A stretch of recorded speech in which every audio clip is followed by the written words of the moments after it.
Magandang araw po mga kapuntos, at sa araw na ito po meron po akong tampok na video para sa inyo at sana ay magustuhan ninyo. Kaya sa mga bago pa po sa aming channel, please po don't forget to hit the subscribe button at ang notification bell para maging notified kayo sa bawat video na ilalabas ko sa channel na ito. At bilang kahilingan po ng punto por punto team at naway maintindihan po ninyo, sana po wag nyo pong i-skip yung mga ads sa aming mga video.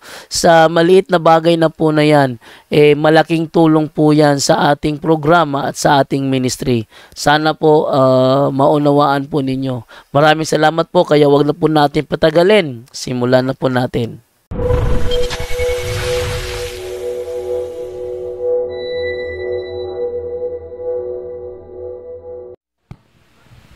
Mayong buntag.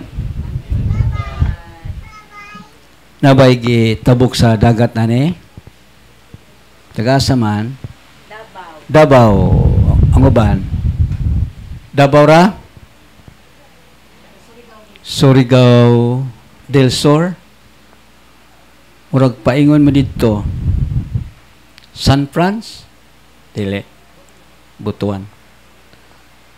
So mayong buntag sa tanan.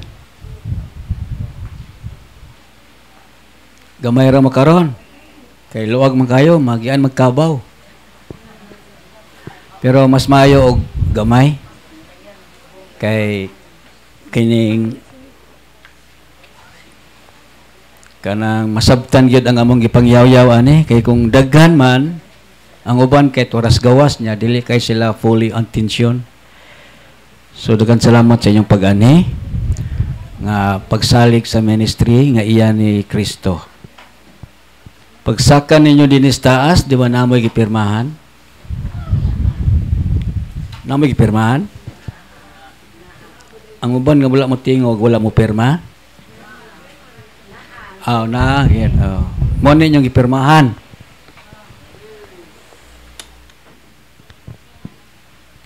Mo ninyong gipirmahan. Ang tawag ani attendance sheet. Name, address, contact number, signature. Unya nga anong nagpirma mo, atong pasahon ang hinungdan. By signing this attendance sheet, I hereby acknowledge that the Ministry of Healing and Exorcism and its members will not be held responsible for any untoward event that may arise within the premises. And I, kamo, voluntarily release the Ministry of Healing and Exorcism and its members from any liability whatsoever that may arise from any event happening inside the ministry grounds. Ang bot ipasabot nga unsay mahitabo ninyo dinhi sa sulod, unsay mga butang mga walay obligasyon ang ministry. So extra careful sa inyong mga butang. Unya sunod ang atong rules and regulation dinhi sa ministry. Nagsugod ta ganina 8 o'clock, mahuman tag alas 12 sa udto, mosulod si Padre alauna. Natay sa kaoras nga gap, maunay patong pagpaniudto. Maniudto pwede din sa sulod, pwede po dito sa gawas. Pero mubalik tagtapok alauna. Please lang alauna nanata. Kay dunay uban nga nakabalik, humana ang blessing. So, nakalangan na. Okay? Okay ba? Pagtuon, pagtubag. Okay? Oh, araw di mo katulgon. Dayon, lain nga rules. Pagsulod ninyo din sa gate, walay gitugutan nga magsigarilyo. Babae lalaki. Kung amo kang makita, amo kang ipagawas. Pero amor po kang ipasulod. Sigarilyo gid ang bawal. Okay. Dayon, aduna tay katong wala nakatoltol, nakatuod sa CR, na din nga side ang atong CR. Duha ka CR na ha. Walay hiog siya, kay og asay bakante sulod. Nya limpyuhan paggawas. Unya, tungod kay gamay ra atong septic tank diha, kay nagsugod ra matag gamay dinhi, pinakadako kaniadto 2021 na pulo ra ka tawo. Nagsugod ra kita gamay. Busa nanghangyo mi kay gamay ra man ang septic tank, dunay posible nga mo overflow. So nanghangyo mi ninyo tanan nga kung magkadugan ta og gamit ana mo overflow. So ang among gihimo nga diha nga CR mangihi ra.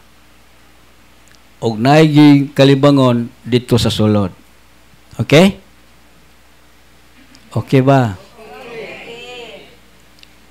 Luya man kayo eh. So atong i-rewind kay basin malimtan. Magunsa din nga CR? Dito? Salamat. Kay dunay uban dito mosulod nga magunsa ka sister mangihi. So nagpasabot nga wa ka na minaw sa katikisem. Simple kayo nga kuan rules. Dili na to ibaliktad ha. Sunod, aduna tay gitawag dress code. Labi na sa mga babae. Kung naka-dress ka, whole dress, dapat naka-short. Dapat naka-short kay di man ni hospital. Kuan man ni exorcism.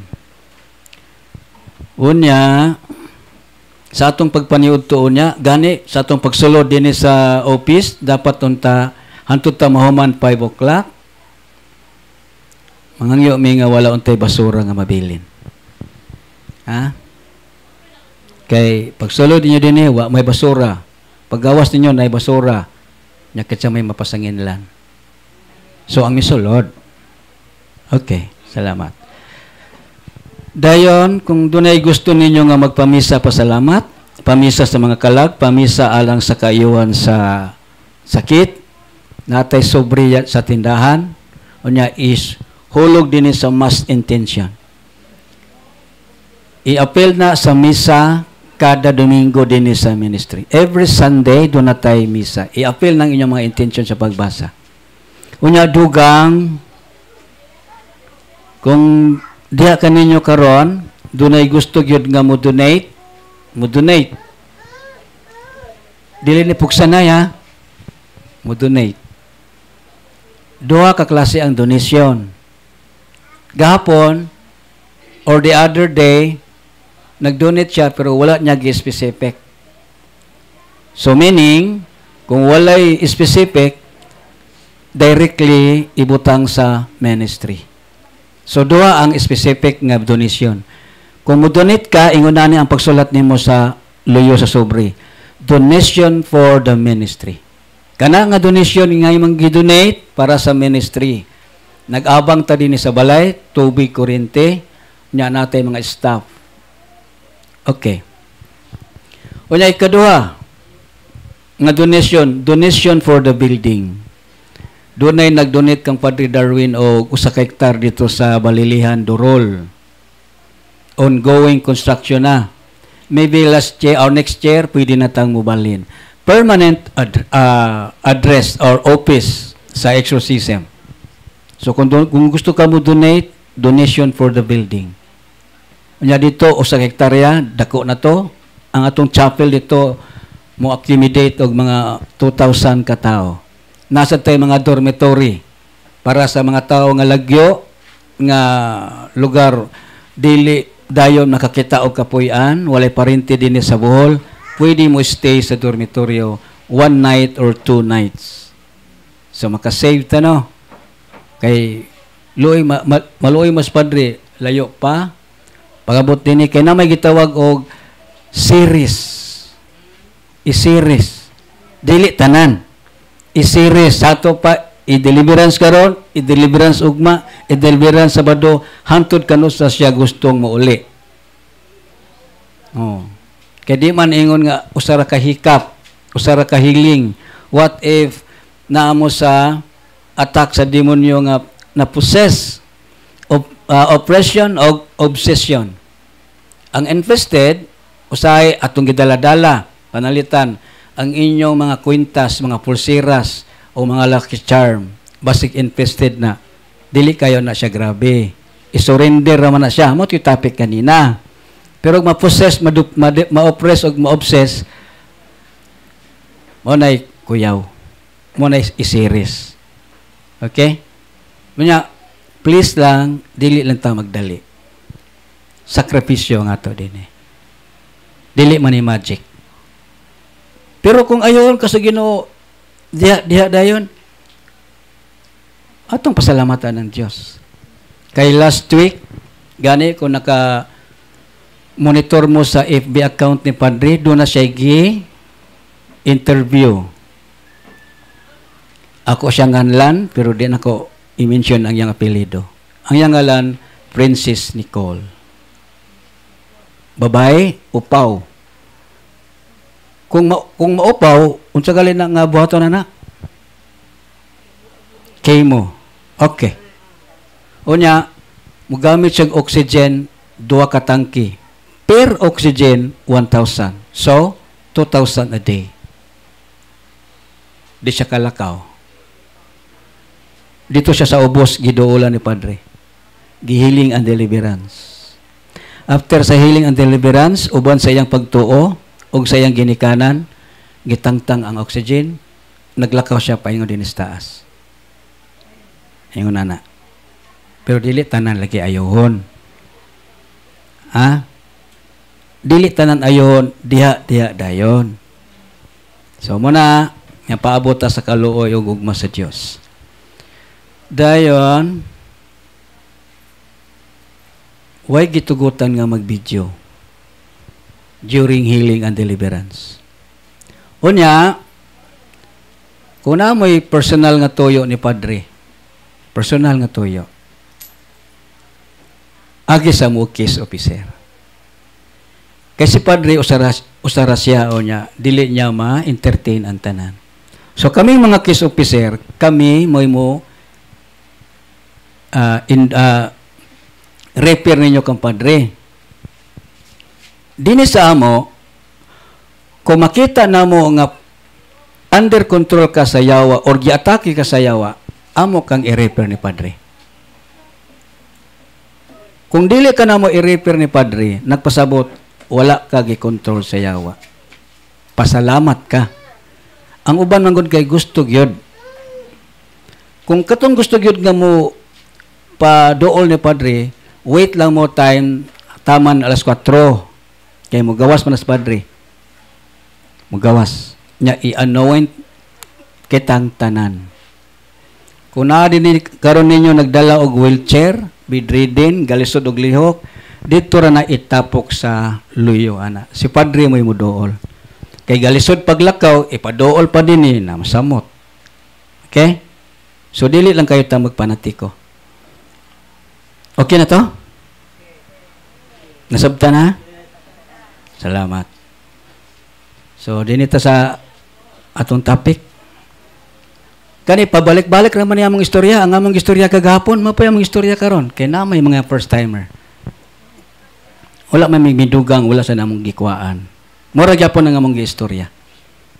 Kaya aron ma-share gitanan.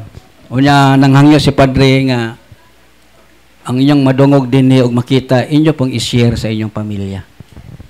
Aron magtinabang ita. Makasave sila tungod nimo. Dili na sila kinalan mo ani dinhi. Pero kung gusto gid nila mo ani, wala sab sila balebare. Okay. Karon aron gid taganahan ug unsay good news. Niya ang good news matud pa ni Father Sikaya. Kamo mga first timer, labi na katong gitabok sa dagat ug layo dinhi sa Valencia, dapat kompleto mo sa sacramentals. Ayaw mo pag-inot. Kaya makatabang mo na ninyo. Unya, wala na siya mo 2,000 ang worth sa complete nga sacramentals. Ang kompleto nga sacramentals, handbook, crucifix, holy water, holy oil, holy salt, Benedictine cross, insenso, kandila, rosary. Kung naamoy rosary, ayaw na palit rosary. Kung naamoy crucifix, ayaw na palit crucifix. Ha? Kay pag-abot sa inyo, kamo na ang healing and deliverance. Kamo na ba? Kamo na. Basta kay naa mo sa stage of grace. Atong basahon, ha? Basta makaingon mo, nagtumo-tumo ako. Atong basahon ang handbook ni Padre Sikaya. These deliverance prayers, pwede katong kang referger, katong blue, Father Referger. Page 22, sister. These deliverance prayers are first meant for priests and religious to have souls under their care. Una, dili lang kay pare ang mugamit. Secondly, for the lay communities under the guidance of a priest, kami, community, church community. Ang church community, lay minister, Catholic faith defender, CWL, katikista. Oh, kana sila may gitugutan nga mo healing and deliverance under the guidance of a priest. Kinala na pari mugiya. Ha? Nay pagtugot sa pari. Bisan kami dili mi makahimo bisan unsa kun dili mo tugot si padre. Panilitan maingon si padre nga dili sa mi ipa-serve wa mi mahimo authority na. Di mi mo serve. Okay. Dayon, lastly for the individual lay Catholic. Kitanan ni tanan. For this last group, these prayers can be used so that they and their loved ones may be protected and armed against ordinary and extraordinary demonic attacks. So, tanang Katoliko na, pwede daw, matud pa ni Father Siqueya. A word of question is in order here. Nakunoy gamayng paimangno. When I say individually Catholic person, I mean those who are practicing Catholics. Because first, it is dangerous to tangle with the devil if one has no real relationship with God. So, ang usa ka Katoliko kinahanglan nga practicing Catholics. Kung dili ka practicing Catholics, ayaw paghealing a deliverance. Unsa man ang practicing Catholics? Kinahanglan nga nabunyagan kas Katoliko. Nabunyagan ba? Check. Nakonfirmahan ba? Musimba ba kada Domingo? Ang uban, musimba, ang uban dili. Tinood? Okay. Dayon, mungumpisal ba? Kasal ba sa pare? O, makahiling deliverance na ka. Pero kung wala ka na, ayaw. Ayaw paghiling deliverance. Kay matod pa ni Father Siqueya, it is dangerous to tangle with the devil. Lisod makigbugno sa yawa kung wala ka sa state of sin. Pero, wa magpasabot nga dili ka ihiling. Ihiling ka. Dili lang ka makahiling. Nakakuha ang punto? Okay, salamat. Unya, secondly, the prayers and the use of sacramentals would degenerate into incantations and magic. Munang ang bot niya pasabot, nga dili na lang musimba, dili na lang mangumpisal, tungod kay kamao na mo healing. Walay effect ang imong healing and deliverance kung dili ka practicing Catholics. Nasabtan ba?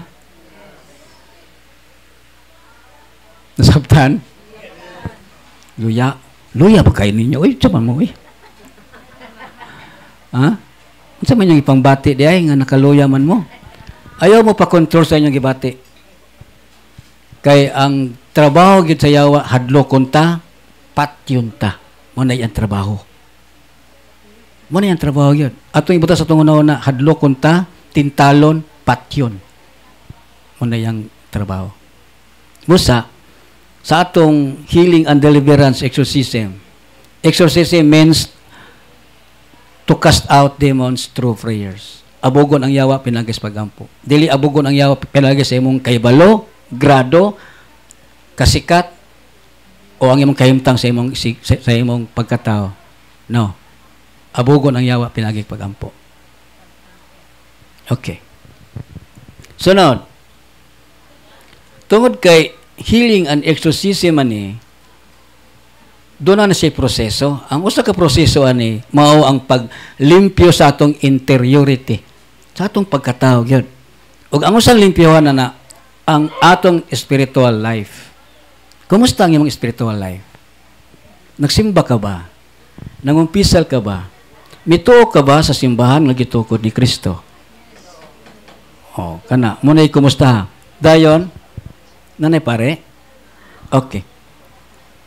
Dayon, dili lang tanan ang mga dini nga side, ha? Diya pwede, ha? Unya, kung ang proseso sa pag-cast out demons mao ang pagkumpisal, mangumpisal ta, huy, nagkanya-kanya naman mo, ana. Uy, concentrate sa, concentrate. Mawalagi, wa pa ta mahuman, wa na, kayagaw na. Concentrate sa, please.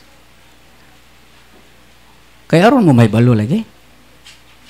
Kaya sayang, dili man na siya part-time, o ka ng past-time nga, samtang gapaabot na ni Padre, muna itong buhaton. Dili.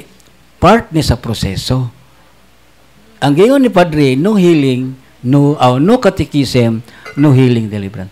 Usa, concentrate sa ta. Uy, mga nanay, concentrate sa. Mga nanay, mga nanay, kaya magbut-buot na na.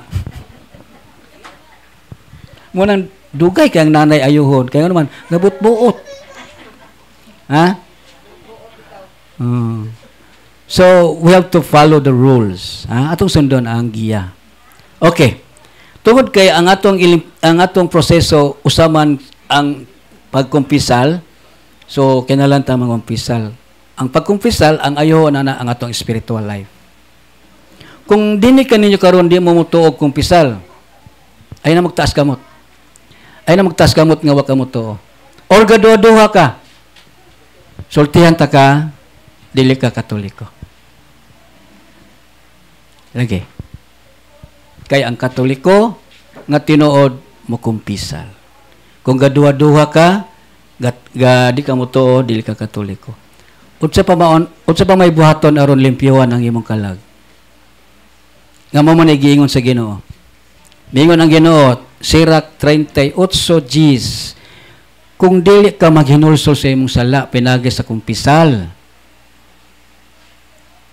Na di man pod ang Ginoo mamugos. Kung dili nimo limpyuhan ang imong pagkatao pinagi sa pagkumpisal, dili ka kasulod sa langit. Kami na may mga regular nga confession. Kaya di man mi perfect. Nya gi-common man na pagkistorya.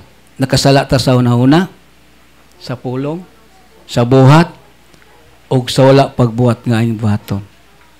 O kinsa may exempted ana? Wala. Karon nakakumpisal ka. Maybe tomorrow, the other day, or past few months, makasala na gitag balik. Munya, wala man maglimit ang Ginoo sa atong pagpangayog pasaylo. Wala siya maingon, ana. Gani nangutanas Pedro, kapilan ako, pasaylo na akong sikataw. Makapito ba? Ingon ang Ginoo, dili. Kapitoan, kapito. So, kasala, kumpisal. Nakasala, kumpisal. Hantod, mawad ang tagkinabuhi. Okay. Dayon, sa atong pagpangumpisal, dapat katapusang adlaw, pitsa nga ikaw nang umpisal, sala, mo isulti sa pare, dili problema, dili sakit. Ha? Nanay, tatay, ayaw problema, ayaw sakit, ha? Imong sala. Kaya ikaw minangumpisal. Okay. Dayon, natay guide kay usay maghangad-hangad mo dito kung sa inyong sala. Okay, natay guide. Adunay sa 63 ka matang sa sala diya sa Old Testament, ang napulo kasugo sa Dios kung ato nang supako nakasalatana. Adunay 12 dinhi nga kasagaran ato ka buhat. Okay, number 1. Kung wala ka musimba kada Domingo without a valid reason, ikumpisal. Kung wala ka musimba sa adlong iglilihi, ikumpisal. December 8, December 25, January 1 mo natong adlong iglilihi. Kung nakasal ka sa civil o nagpuyo-puyo ka, nakontento ka sa imong kinabuhi, kay way problema, walay mga harassment, dili na mao. Kumpisal sa pare. Unya, masturbation, pornography, pagtan-og mga laway nga mga salida. Dayon, same-sex marriage or same-sex. Nakatilaw babae, nakatilaw kapwa lalaki. Kumpisal. Unya, nangalawat nga wala mangumpisal. Nangalawat nga wala sa estado diya sa kasal. Ikumpisal. Nya, contraceptives. All forms of artificial birth control. Baba o ulit tawag minyo. Nakagamit kag kondom, ikumpisal. Pills, ikumpisal. Dayon, abortion. Gapalaglag og bata. Kitang mga tatay, nanay, daddy, dito dani exempted kung ang inyong asawa nagpa-abort or nagsabot mga i-abort ang bata kay dunay pay hinungdan plano, kitang mga tatay appeal ta sa abortion. And that is a mortal sin. Sunod, euthanasia, mercy killing, gipatay kay nalooy. Gipatay kay wa na silbi. Ang sample ani comatose o kana mga bedridden na. Wa tay katungod mo patay. Dayon injustice pagpangdaot. Kung nangdaot ka, ikumpisal. Unya, number 9, kung sala ang dili magbayad sa utang. So, kung namoy utang, bayari. Sala na. Kay sa primero, paghangyo na to, grabe nga, hangyo. Pag paningil na, away na. So, dili mangutang kung dili makabayad.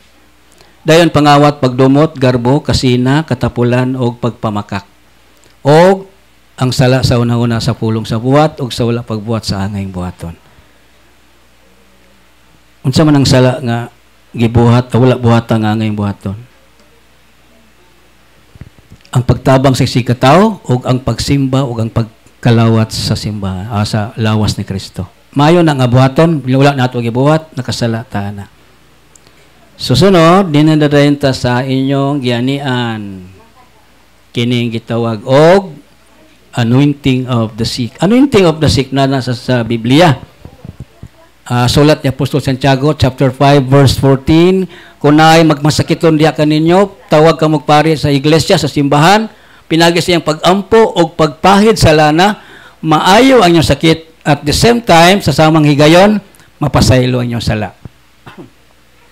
Unya, dito malimot, kanina, kay balo naman mo ani, pero usay, makalimot ta niya. Ako lang yung ipainom dong.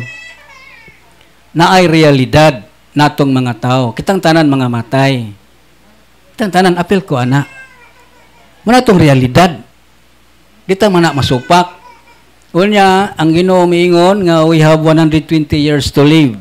So, ato ning tagaagpagtagad. Ako mamatay. Kamo mamatay. Sila mamatay. Tanan mamatay. 120 years ra atong pagpuyoan eh. 120 years ra. Musugot sa dili mo ra gina atong span sa atong life. Karon, what is the purpose of this ministry? Kato akong gingon ganina nga Francis Nicole giayo sa Dios pero mamatay man gyapon. So what is the purpose of this ministry? So, ang gingon ni Father Sikea, unsa kuno'y purpose aning ministry, page 19, matod pa niya, second paragraph. A second important point that I would want to emphasize is this. The way to liberation from demonic forces is not found simply in an exorcism session, solemn or simple, but in conversion. A changed way of life.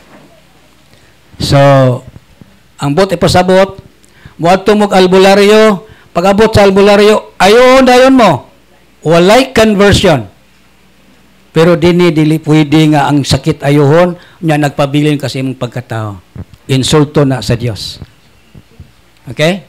Conversion, total change way of life. Kinalan usbo na to atong kagalingon. Kinalan usbo na to atong batasan o ang atong kinaiya. That is one point nga makahatag ta og kalipay sa Dios. Ang atong pagkausab. Unya, dili na nato dili na nato anugunan ang atong life. Para sa paman. So nata eternal life ang langit dito ta. Dapat dito atong tumong. Mo ni purpose ani. A way change of life. Kaya mingon ang atong Ginoo mag-unsa man kuno ang tao kung maangkon niya ang tibok kalibutan pero mapildi ang iyang kaugalingong kalag. Ako di kong sugot. Inyo na ng bandi. Inyo na natanan. Basta ang akong tumong langit. Okay? Okay ba? Naminaw mo? Okay, din na ko taman. Mayong buntag o daghang salamat sa pagpaminaw. Brad Johnny,